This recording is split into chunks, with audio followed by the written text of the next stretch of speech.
And I'm also going to share my screen.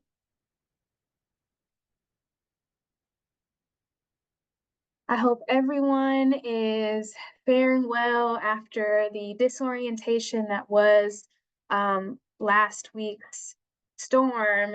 I want to make it very clear that the organization is here to support in all the ways that we can. And I do have a couple of updates regarding our annual programs in light of the storm that occurred last week. I will get to those updates as I sort of chug along through the presentation, but I do want to just extend well wishes to everyone who has dealt with the loss of some sort of necessity over the last week. Let us know if you need anything. We can help direct you to resources. And with that, I will get started with the presentation to make sure that we stay on time so that you all can get back to the rest of your Monday afternoon. Again, my name is Taylor Jackson, Director of Grants. I want to open up by just talking a little bit about one, what it is that we do at Houston Arts Alliance. So HAA, or Houston Arts Alliance, is a local arts and cultural organization whose principal work is to implement the City of Houston's vision, values, and goals for its arts grant making and civic art investments. Our work is conducted through contracts that we have with the Mayor's Office of Cultural Affairs. We refer to this office as MOCA. And we also execute privately funded special projects to meet the needs of the arts community, such as disaster preparation, research on the state of arts in Houston, and temporary public art projects, which vitalize neighborhoods. Today, you will be hearing from myself, and we also have two other grants team members, our senior grants manager, Kalina Payne, and our data analyst, Sharif Rabi. They will be manning the chat and offering any tech support that we might need today. So thank you both for being here. As part of our work within the grants department, we are also managing the funding source that we receive to distribute by way of our grant programs. So our funding comes from the hotel occupancy tax. Essentially how that tax works, anytime someone books a hotel in the city of Houston, a portion of that tax is collected and allocated to arts, culture, and tourism. HAA receives a portion of that allocation from the city. And with our allocation, we distribute by way of 5 competitive grants. So you can see a breakdown of the money we receive in these two pie charts here. In the first one, you'll see that of the money that we receive, 74.5% goes directly to grants, 9% goes to our administration fees, and 16.5% goes directly to Miller Outdoor Theater, who runs a similar grant program with hot funds. Now, of the 74.5 that we receive, breaking that down into specifically what grants that money is going to, 36% is going to organizations with budgets over $10 million. 36% is going to organizations with budgets under $10 million. Our Support for Artists and Creative Individuals grant program, otherwise known as SASE, our Let Creativity Happen grant program, also known as LCH, and our Festival grant program. So all 4 of those grant programs are kind of eating out of that 36% that you see there. And then we have a small little slither of 2.5% that goes directly to our city's initiative grant program. This, again, is sort of breaking out all of the grant programs that we offer over the course of a year. Today, we will be focusing on the Festival grant program. There is 1 round for 2025. Applicants can request up to $10,000 in funding, and this is based on a cash-in-hand funding model, meaning funds that we have already collected that are already in the bank. And we will also be talking about our Support for Organizations grant program. There's also 1 round for 2025. The award amount depends on the organization's category. And this is based on a projected income funding model. This means that instead of it being based on cash in hand, it is based on hot projections for the upcoming year being realized. So for the 2025 year, we will be using the 2025 hot projections in order to make the award eligibility estimates for all of the applicants that are recommended for an award. And I'll talk a little bit more about that a little later. All right, so before we kind of get into the nitty-gritty of these two programs, let's start by just getting into some general eligibility requirements that are required by all of our applicants applying for city funding. First and foremost, all applicants must reside or be headquartered within the city of Houston city limits. And you also have to provide paperwork demonstrating that physical address in the city of Houston. This address is verified by the staff through the online council member mapping tool. If you type in "who is my council member," it will direct you to a website where you can actually see whether or not your address is located in the city of Houston limits. I'm going to emphasize that everybody check your address before you start working on an application, even if you have Houston in the address. I can't tell you, unfortunately, how many times, someone goes through the effort of putting in all this work to submit an application just to figure out at the end that they were ineligible because their address was outside of the city of Houston. So please save yourself the time and effort and verify beforehand. It is to your benefit. It will save you a lot of work. Please check that address before you submit. I cannot stress this enough.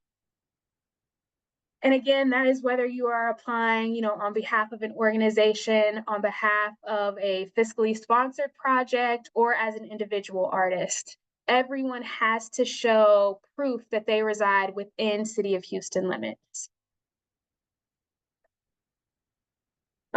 Acceptable documents. If you are an organization, you could submit mail from a government entity addressed to the organization from the 2024 calendar year.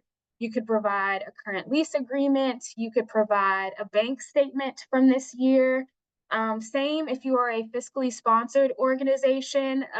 To note, not only the fiscally sponsored organization, but also the fiscal sponsor, both have to be able to provide proof and show proof within City of Houston limits.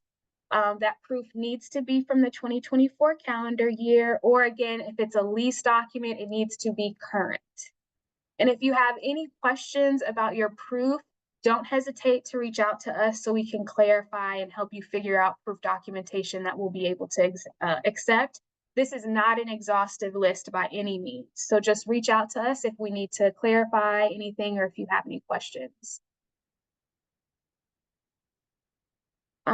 This is more so relevant to folks who are applying as an individual artist. Individual applicants must be 18 years or older to apply and also have to provide acceptable documentation. If you are an organization applying, you must be tax exempt under Internal Revenue Code 501c3 as verified by the IRS Tax Exemption Organization Search. If you are not, or if you do not have 501c3 status, you can apply through a fiscal sponsor who does have that 501c3 tax exemption status. But either the organization or the fiscal sponsor has to have that status in order to be eligible to apply for funding. All applicants and grantees must have a clear public presentation. During the grant cycle, one in-person event or one live virtual presentation is required. The applicant must be able to clearly identify that public accessible in-person or live virtual event in their application. The event must be open to the general public, benefiting a City of Houston audience. The public presentation can be ticketed. However, it cannot exclude the public or limit who may be a member of the audience. If the event has a limited capacity due to seating restrictions, everyone must have an equal access or opportunity to attend the event on a first come, first served basis. Examples of the types of events that these grants have supported in the past include art exhibitions, film screenings, music, dance, theater performances, online arts programming, literary readings, festivals. Examples of live virtual events include live streamed concerts or performances, virtual artist talks, virtual Q&As, and other activities. Nonprofit organizations or applicants whose primary programming takes place in K through 12 schools or has an arts education focus must have a public-facing event arts program that is open to the general public. So let's say you work for an organization that does summer programming for students looking to do arts programming during the summer. Our funds could not support the arts program, so like the day-to-day activities of that particular program, because it is exclusive to youth. It's not open to the general public, right? It's exclusionary. However, if that program wanted to do an end of the summer showcase and invite the public to see the youth's work that they'd created over the course of the program, that showcase would be eligible for funding.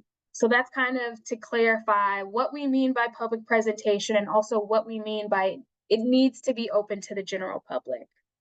The applicant will be solely responsible for securing the necessary permits, permissions, insurance, and approvals for any proposal that requires city permits or clearances, including but not limited to publicly installed art, street closures, sound amplification in public spaces or murals. And again, if an organization does not have a primary mission that is arts focused, the public presentation that you are requesting funding for through HAA in the city, one, you need to focus on the arts and cultural component, and two, the arts and cultural component that again is public facing, that is open to the general public. A few more eligibility points to make. Applicants may submit only one application for each individual grant program. In other words, applicants cannot submit multiple applications to the same grant program. So if you have plans on applying to support for organizations, 2025, you can only submit one application for this year to support for organizations. You cannot submit two. Same for festival. You can only submit for one festival. You cannot submit two applications for two different festivals on behalf of the same organization. You have to choose one festival, one program to apply with. On a slightly different tip, applicants may not use the same proposal to apply for more than one grant program. The applicant must look at the different grant programs and the objectives of their projects and determine which grant program best aligns with their proposal. This is particularly true for support for organizations and festival, as you cannot apply to both as an organization. So if you plan on, submitting an application, I would, suggest that you reach out to the team if you have any questions about whether or not support for organizations or festival is best for you and your project or your programs, because again, you cannot apply to both. You will have to choose one. And if you do submit two applications for SO and festival, the staff will reach out to you and ask you to select one program to move forward with.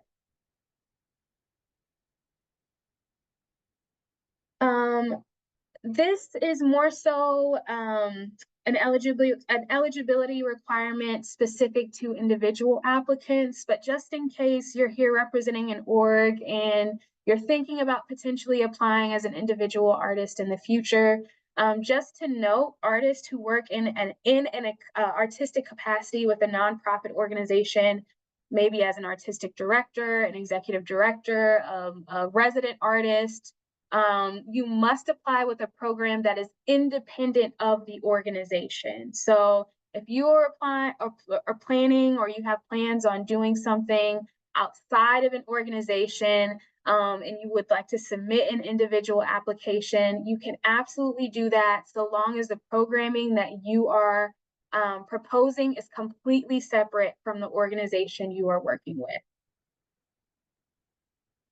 Also, if you are collaborating on a project, that is totally okay. One organization or one person would take the lead as the applicant. A collaborator is defined as someone who is a co-owner of the program, a generative part of the team. So one person would need to be the lead. One person we would enter in the grant agreement with if you all are awarded. One person will be responsible for the final report. But of course, we encourage collaborations. We just want to make sure that point is clear. Subcontractors are not necessarily considered collaborators. If you have any questions around that, again, don't hesitate to reach out to the team. All right, let's talk a little bit about fiscal sponsorships. So Support for Organizations and Festival are two grant programs where we see a good amount of fiscal sponsorships come through. We define that as a project, maybe an organization or a collective that does not have federal IRS tax exempt status required to apply for an organizational grant and has entered into a fiscal sponsorship agreement with an organization that has that 501c3 status in order to be eligible. All fiscal sponsors and the projects, the organizations, the collectives that they are representing must adhere to the previous requirements mentioned. Individuals are not required to have a fiscal sponsorship if you are applying for, let's say, a Support for Artists and Creative Individual grant. But again, if you are a fiscally sponsored organization or collective, you have to meet all of the other requirements in order for it to be eligible. So for instance, if your address as a fiscally sponsored organization is outside of the City of Houston limits, your fiscal sponsorship having an address in City of Houston limits will not make you eligible to apply. Both of you need to be able to show that you reside within City of Houston limits. Both of you all will need to be able to provide that documentation.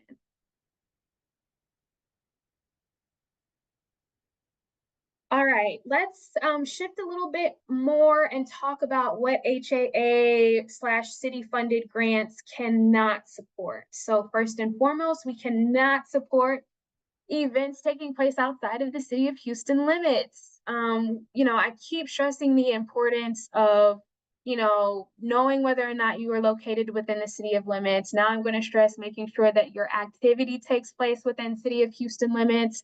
And the reason I stress this point, and maybe I should have mentioned this at the beginning, but a lot of this is because of the source of our money. With the source of our money coming from the City of Houston, there are a lot of restrictions that are tied to how that funding can be used, specifically where that funding can be used. With this being City of Houston tax dollars, it needs to go towards folks, organizations, activities within City of Houston limits. So that is why we restrict activities and who we can fund to who is within the City of Houston limits. Grants cannot be applied to programs that are happening outside of the grant term. So for instance, for this 2025, Support for Organizations and Festival round, that grant term is January 1, 2025 to December 31st, 2025, meaning all activities need to take place between those 2 dates. Events with exclusive audiences that do not allow participation of the general public, such as 21 and up, events or programming or youth-specific programming or gender-specific programming are not eligible for funding. Competitions, award ceremonies, scholarships, cash prizes, fundraising activities and events, parties, private celebrations, sports and recreational activities are not eligible for funding. Any activities being funded by Miller Outdoor Theater, since it is also supported by HOT funding, as you saw earlier. City of Houston employees, elected officials, mayor's office staff, and their immediate families are not eligible for funding. Houston Arts Alliance employees, board members, and their immediate family are not eligible to apply for funding. Grants to K through 12 public, private, or charter schools are not eligible. Educational programs such as workshops or youth education programs are also not eligible for funding. I will be honest in saying that in years past, we have been a little bit more laxed doesn't feel like the right word, but for lack of a better word right now, laxed on sort of allowing or sort of workshopped specific projects kind of slipping through the cracks, but we are being encouraged to crack down. We are not eligible to fund any workshops. So if you have plans on teaching a class, even if it is open to the public, if it is, arts education based, we will not be able to support those types of programs.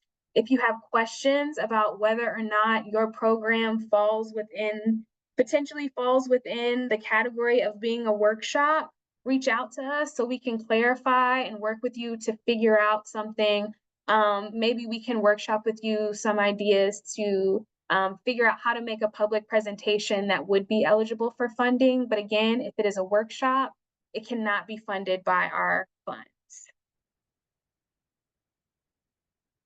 Trade fairs, events of primarily commercial nature or consumer shows are not eligible for funding. Faith-based organizations using funds for any activities that have primarily religious purpose or any activities that exist as a part of a religious sermon or service are not eligible for funding. Any activities receiving funds from other HAA grant programs are not eligible for funding. So let's say you received a Cities Initiative Award for round 1 and you have plans on submitting a support for organizations or a festival application for that same project that's already getting funded, your proposal would be deemed eligible. If it is already being funded, if it has been funded in the past, it will not be eligible to receive funding again.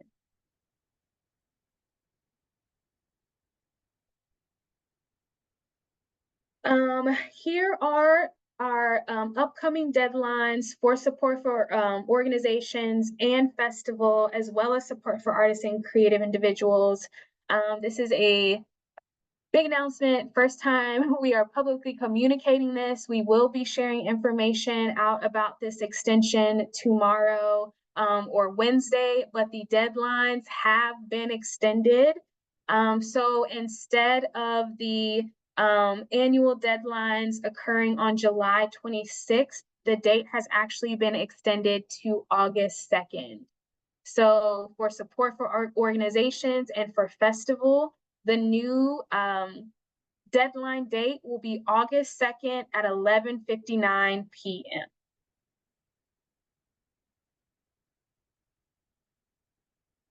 All right.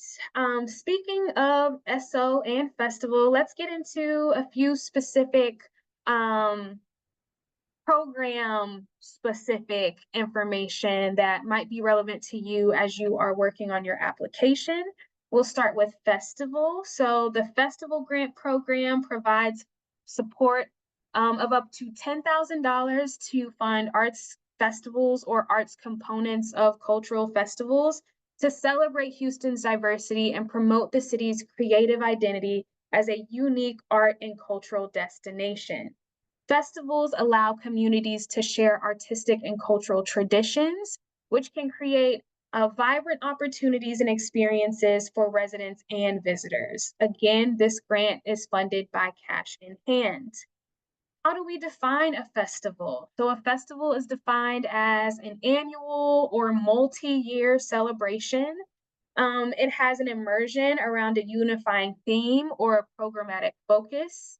It features a varied or has a curated program of events. It occurs within a specific condensed time, such as maybe over the course of a day or over the course of a week. It is also, again, open to the general public. Support for organizations. This grant program accepts 501c3 nonprofit and fiscally sponsored applications annually to support arts and cultural activities that are, again, open to the public. There are 3 different categories within the ESSO grant program. And as I mentioned earlier, all grant amounts listed are dependent on HOT projections being realized. So if you are awarded, your award amount for support for organizations will be based on 2025 HOT projections. Let's break down the 3 categories of support for organizations. Category 1, this is specifically for 501c3 organizations in existence for at least 1 year who have arts named specifically in their mission. And this will be verified by way of our IRS tax exemption search. The estimated eligible award for folks applying under Category 1 is up to $125,000 or a maximum of 20% of the organization's operating expenses, excluding less in kind contributions. Category 2 is for fiscally sponsored organizations or non-art specific 501c3 organizations applying for art specific programming, or 501c3 organizations with arts named in its mission but has been in operations for less than 1 year. Organizations applying under Category 2, their estimated eligible award is up to $62,500 or a maximum of 10% of the operating expenses less in kind. And for Category 3, this is for 501c3 organizations in existence for at least 5 years with arts named in its mission, or they are a museum. They must have operating expenses over $10 million, and their estimated eligible award is up to $1 million or a maximum of 3% of the organization's operating expenses less in kind.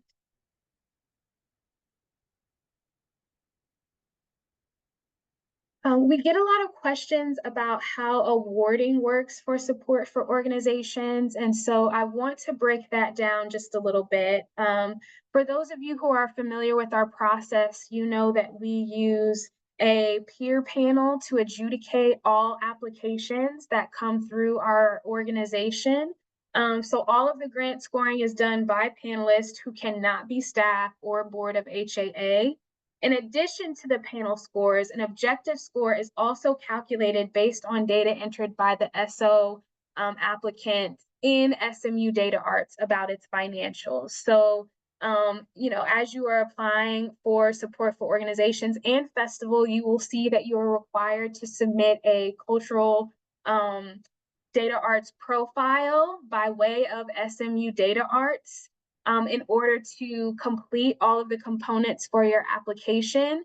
And the financial information that you input into SMU Data Arts is part of the objective scoring that we use to calculate your overall score. So the objective score is added to the panel score to rank the applications from highest to lowest. The highest ranked application is going to receive 100% of their estimated eligible award.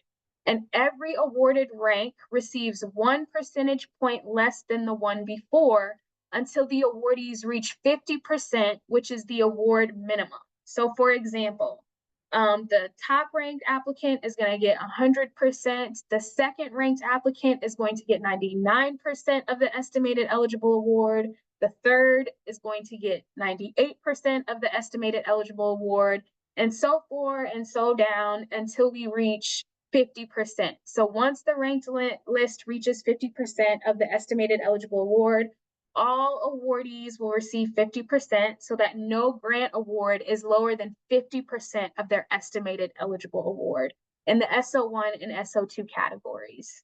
In 2023, HAA implemented a $2,000 minimum award for the SO program to ensure that smaller budgeted organizations receive meaningful support. So no organization receives less than $2,000.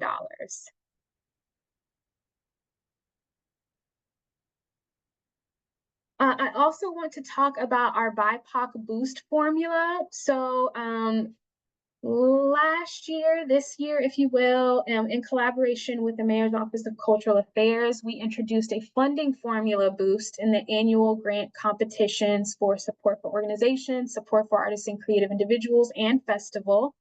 This formula change provides support to organizations, artists, and creatives who have been awarded through the same peer panel process, but have historically been marginalized from opportunities such as grants. The boost is specifically designed for applicants who meet BIPOC qualification criteria for their respective grant program and have been awarded funding through HAA's peer community-based panel. Awardees under this initiative will receive a 45% increase in their awards with a cap of $20,000. So to further clarify, if your project, if your application is recommended for an award by way of the panel first, then after the point of being recommended, we would check to see if the applicant meets the BIPOC Boost formula criteria in order to receive that 45% boost.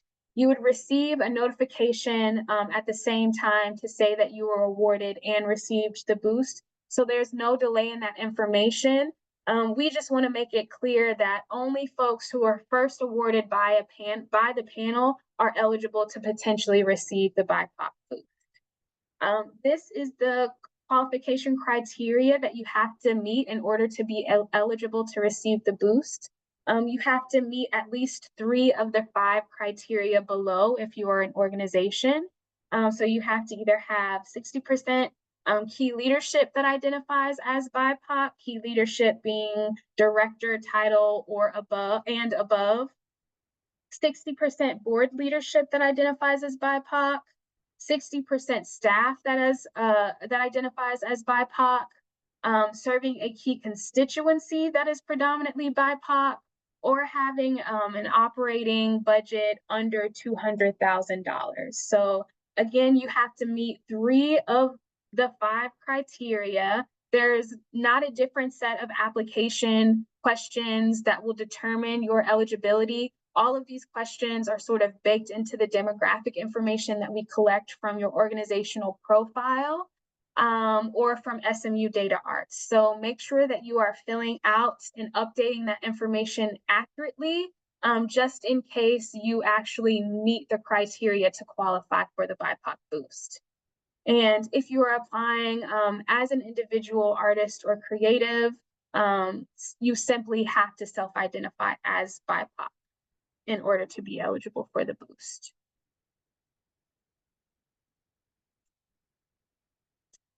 All right, let's talk about the grants portal really quickly. Actually, before I shift to the grants portal, I'm actually going to hop back out and share a different screen. Just a second.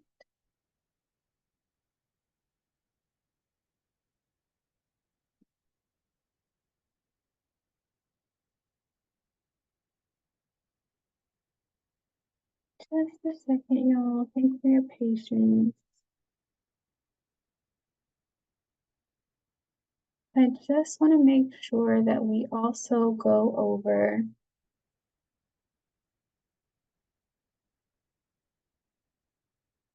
some of the review questions.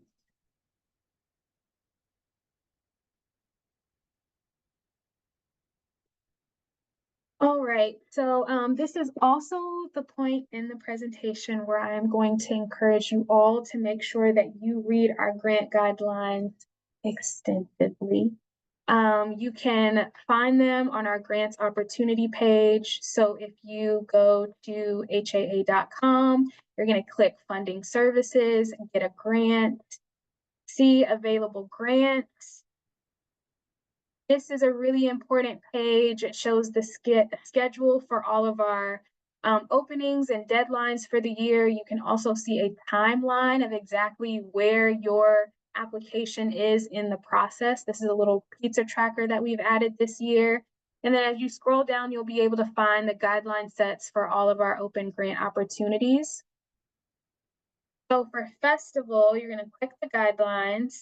It will take you to this page where you can read extensively about the festival grant program and what is required of you as an applicant. There's a little checklist so you can make sure that you are meeting all of the criteria as you are working through the guidelines. And we also have all of the questions listed here in the guidelines so that you do not necessarily have to log into the portal to be able to see the questions, how many points are allocated to each question, and what your word maximum will be.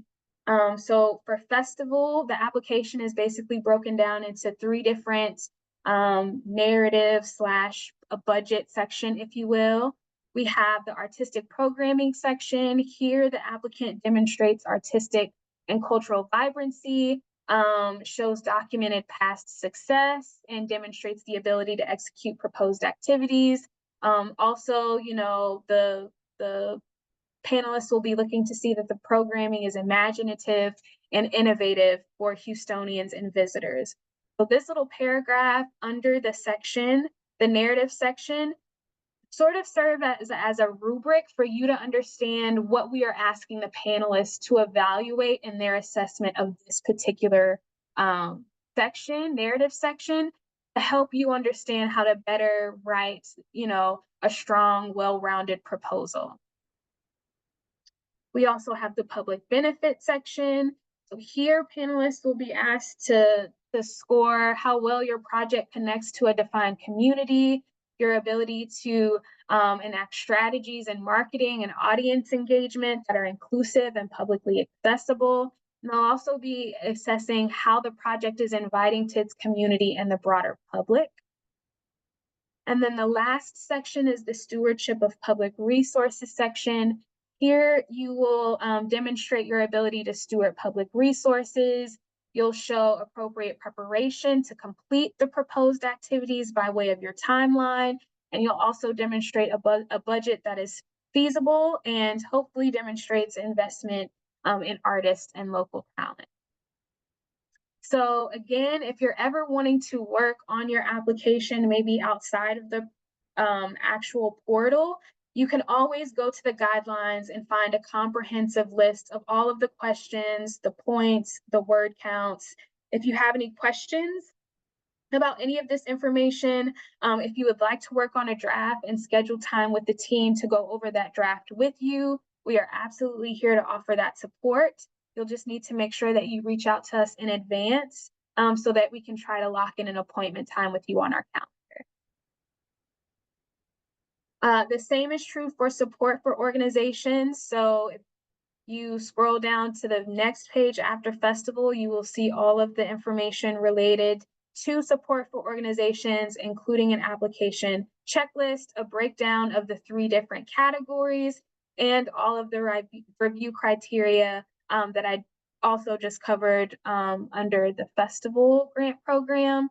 The review criteria for SO and festival is very similar. It also has an artistic programming section, a public benefit section, and a stewardship of public resources section. But instead of filling out a budget necessarily, most organizations will also be filling out a SMU Data Arts cultural profile, as well as answering questions related to their stewarding of funds. That being said, there are organizations applying under category 2 of SO that will be required to fill out a budget. If you have any questions around whether you are SO1, SO2, whether you need to fill out a budget, again, reach out to the staff. We'll be able to clarify any of those points for you. All right, we're going to hop back over to the presentation. I mentioned the grants portal. So of course you have the guidelines. Please study the guidelines. Make sure you have all of your questions answered. Once you do, I encourage you, if you do not already have a profile set up in Smart Simple, to create one. The grants portal is located at haa.smartsimple.com. You will log in if you already have a profile, or you will register in order to create a profile if you are new to the system. Once you are in the portal, if you are applying as an organization, either for support for organizations or for festival, you will click organization profile. And once you hit that button, you'll be able to see a list of all of the funding opportunities available for you to apply to on behalf of your organization. And you'll click apply now to start any one of those applications. A big part of majority of our grant programs is the budget template that you will fill out under the Stewardship of Public Funds section. Again, if you are applying under SO Category 2 or Festival, you will be using this budget template. And just to sort of give you a summary of how this budget template works, so you will use the income and expense table to report the full cost of your proposed arts and cultural programming. So for instance, under income, first line here where you see City of Houston, description, HAA grant, let's say you're applying for festival and you want to request $10,000. This first line is where you will put the amount of your request. So when you see City of Houston, think City of Houston / HAA. That should be the same amount that you put in at the very beginning of the application with your amount request.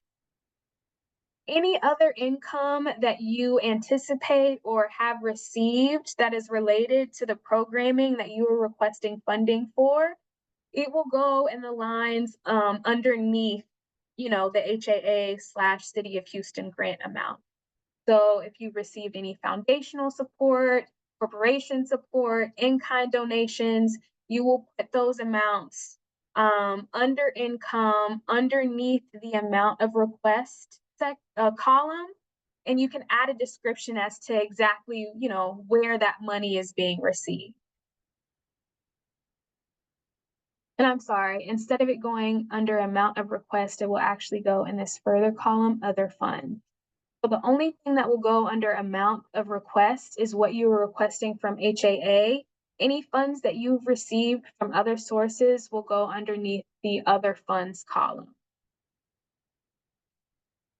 And at the bottom of both of those columns, it will total. So the amount of your request, again, if you're applying for festival and you requested 10,000, it should say 10,000 down here at the bottom. And for other funds, dependent on how many other funds you are highlighting as it relates to this particular project, they will also calculate down here. So in this particular instance, the total was $2,000. Now, your expenses should add up with your income. So when you get down to the expenses section, whatever amount you requested from HAA, you will also make sure that your expenses match up under the amount of request column. So if you are asking for $10,000 from HAA, then your expenses that you are allocating from that HAA money should also equal to that $10,000. And then what other funds are supporting other expenses, you can also list that here and make sure that it matches up with the total from the income section. So again, it was 2,000 in the income section from other funds. It is 2,000 in the expenses section from other funds. If you have any questions at all about this budget template and how to fill it out, again, make sure to give yourself some time to schedule time with the team so that we can help support you as you're working through the application. We know this can get a little complicated at times, and we do want to be able to help you. And so make sure you give yourself the time and space to be able to have that meeting time with us. Specific expenses that are not permitted. So make sure that these do not show up in your budgets. Travel outside of the city of Houston, deficits, loan, interest on loans, penalties, or cost of litigation, um, professional develop, professional development training for the applicant, such as classes, coaching, conferences, workshops, the purchase of a single material or equipment item exceeding $250, except for rental costs directly affiliated with the funded project. So for instance, let's say your project requires the use of a camera. You cannot go out and purchase a camera for $500 with our funding because the purchase of a single equipment item cannot exceed $250. However, if you needed to rent a camera to complete your project and the camera rental was $1,000, that is permissible by way of our funding. So just make sure again, it's not the purchase of a single equipment or material item that is $250. Rental costs are totally okay. Capital expenses such as the purchase of property or land, building construction or renovation, or landscaped adaptations, our funding cannot support that. Nor can we unfortunately support food. So if you plan on having any meals or refreshments or catering expenses at your for your program or through your event, unfortunately we cannot fund anything in relation to the consuming of food.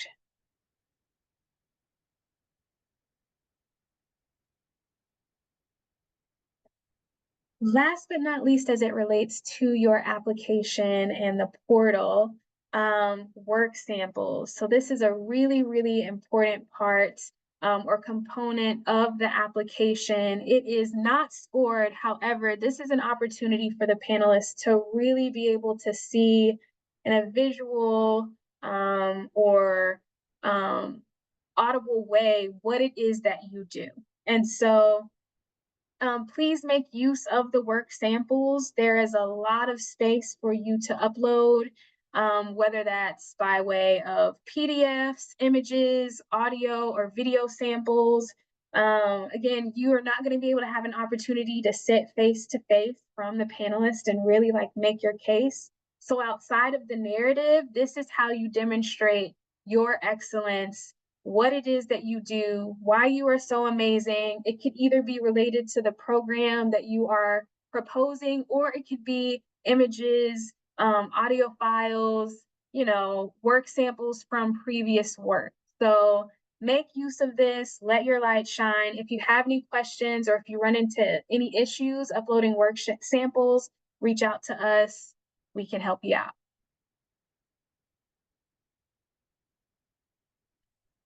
Okay, so we're nearing the end and I want to make sure that we have enough time for questions. But before we close out, I want to talk about the life cycle of an application. So what happens after you submit? Again, make sure you go to our website. You will be able to see a comprehensive timeline and know exactly where your application is in this life cycle before receiving notifications. But just to kind of run through it very quickly. So once you've checked eligibility, you're eligible, you've met with the team, they reviewed your draft, you're feeling really good about your application, you hit submit. What happens?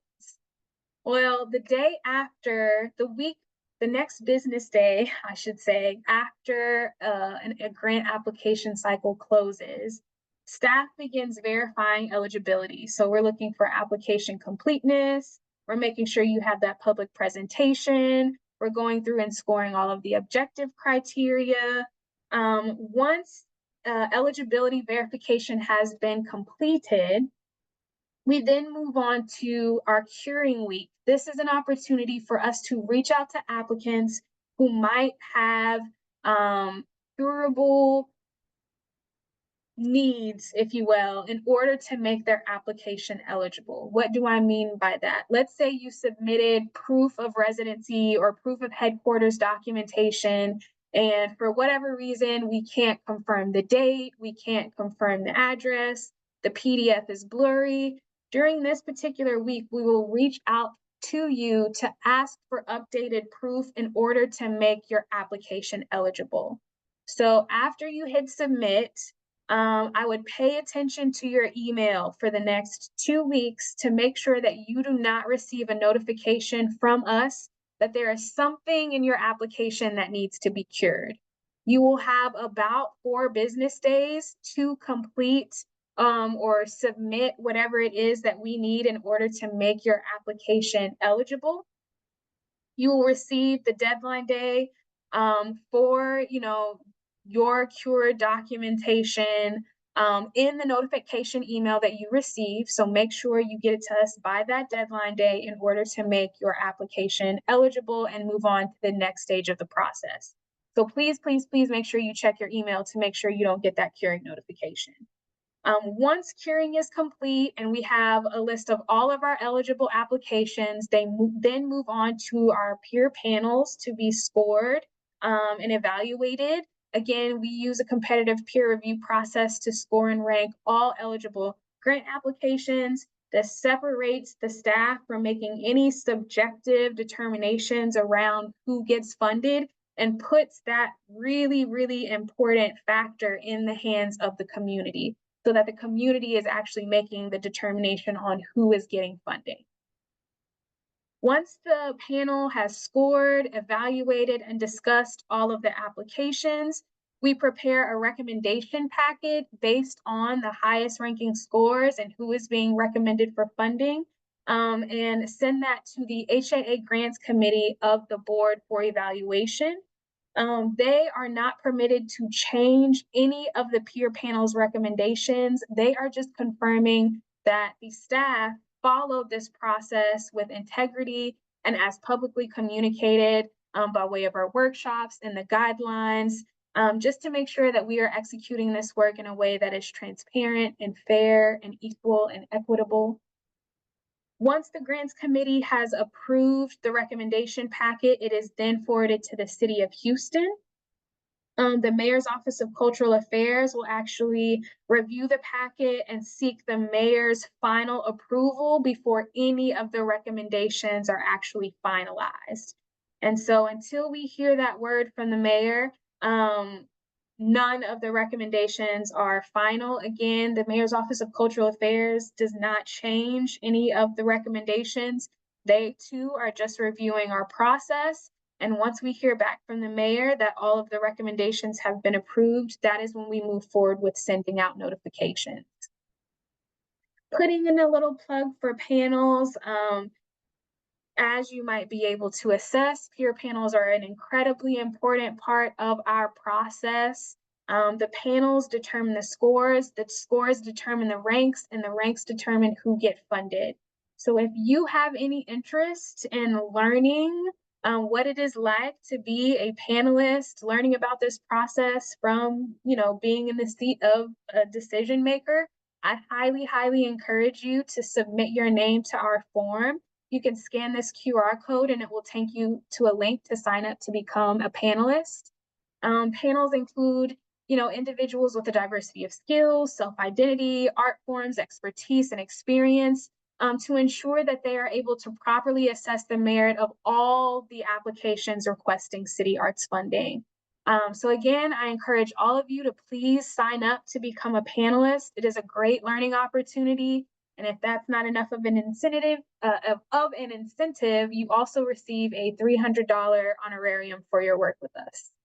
If you have any questions about sort of what the expectations are of panelists, what the workload looks like, you can reach out to us and we'll be able to clarify any of those questions. All right, really quickly, what happens after acceptance? So let's dream really quickly. Okay, you've submitted your application. It was a strong one. The panelists loved it. You were the top scoring application.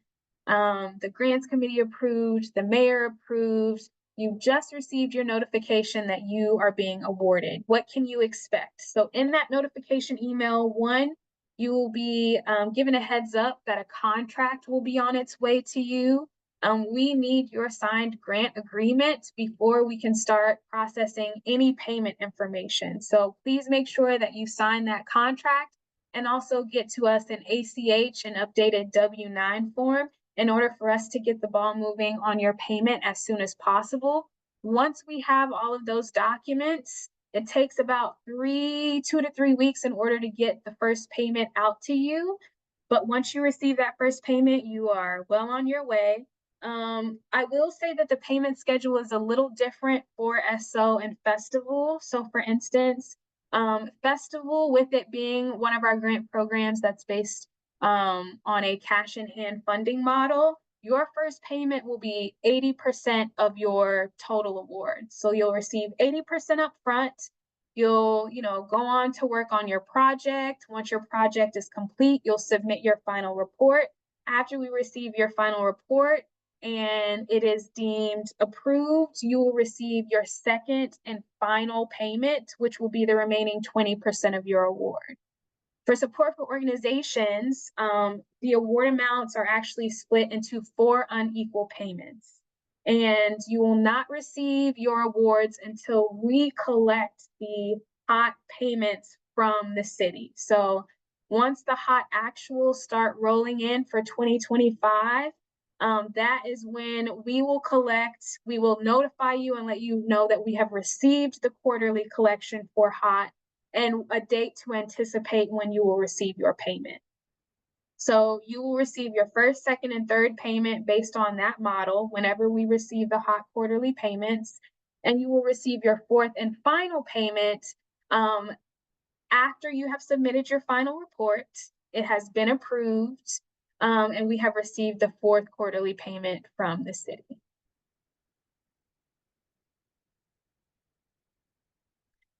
Speaking of your final report, just to touch really quickly, because this is really important for you receiving your final payment, there are 4 key components to the final report. You want to make sure that you're staying on top of this over the course of the grant term so that when it's time to submit your final report, you have all of the information you need. Make sure you submit your event to the cultural events calendar. That is a requirement for the final report, and you will be asked to provide a link to the cultural events calendar event that you posted. Your marketing materials, you'll need to upload an example of the marketing materials showing credited support of the City of Houston and Houston Arts Alliance. You'll need to provide financial documentation listing out all of the grant expenditures. And you'll also need to provide work samples, so images or videos showing documentation of the public presentation event that took place.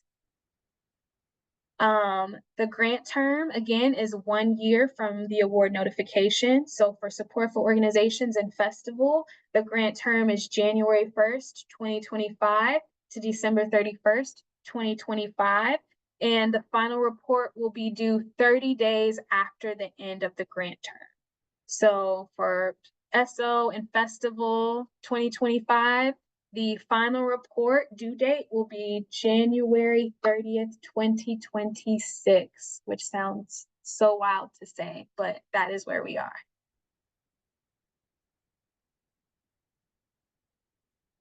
Alrighty, at this time, I will shut my mouth and answer any questions that you all might have. Thank you so much for listening to this presentation today. We are here to support you. Here are some important links to reach out to the team if you have any questions or need any support. But again, yeah, at this time, I can take any questions that you all might have.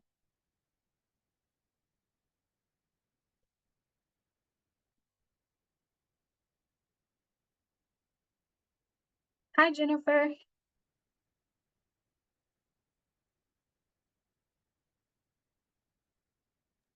Hey, Taylor, thank you so much. Always good to hear a review. Appreciate it very, very much. I've never been in this position, but if you turn in the grant application early, do y'all start reviewing that right away, or do you wait until after August 2nd? So if you submit, Sometimes the staff will go through and start eligibility verification after it is submitted, but honestly, we don't typically get enough applications to jumpstart that process early. So most of the time, EV starts after the deadline closes. That's what I thought. I'm asking because do you have a feel for when you think the Grant Cure week is going to be? Is that going to be as early as August 4th? Ooh, at this time, I don't. It probably will not be August 4th. It takes us about 2 weeks to do the first round of eligibility verification before we even start curing. So I Okay, would say maybe mid-August.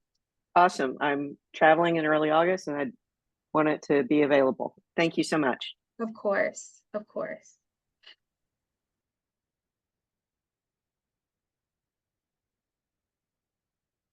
Any other questions?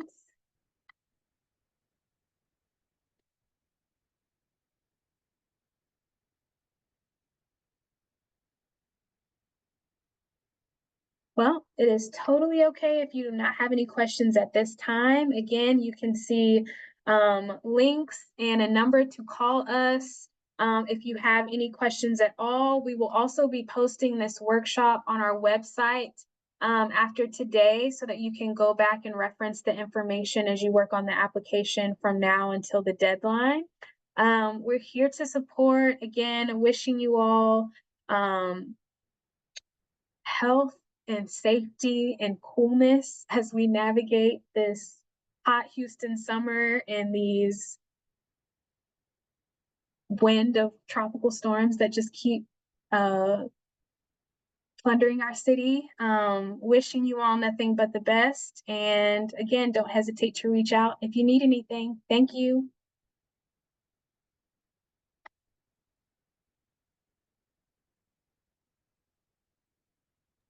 Thank you. Thank you. Thank you.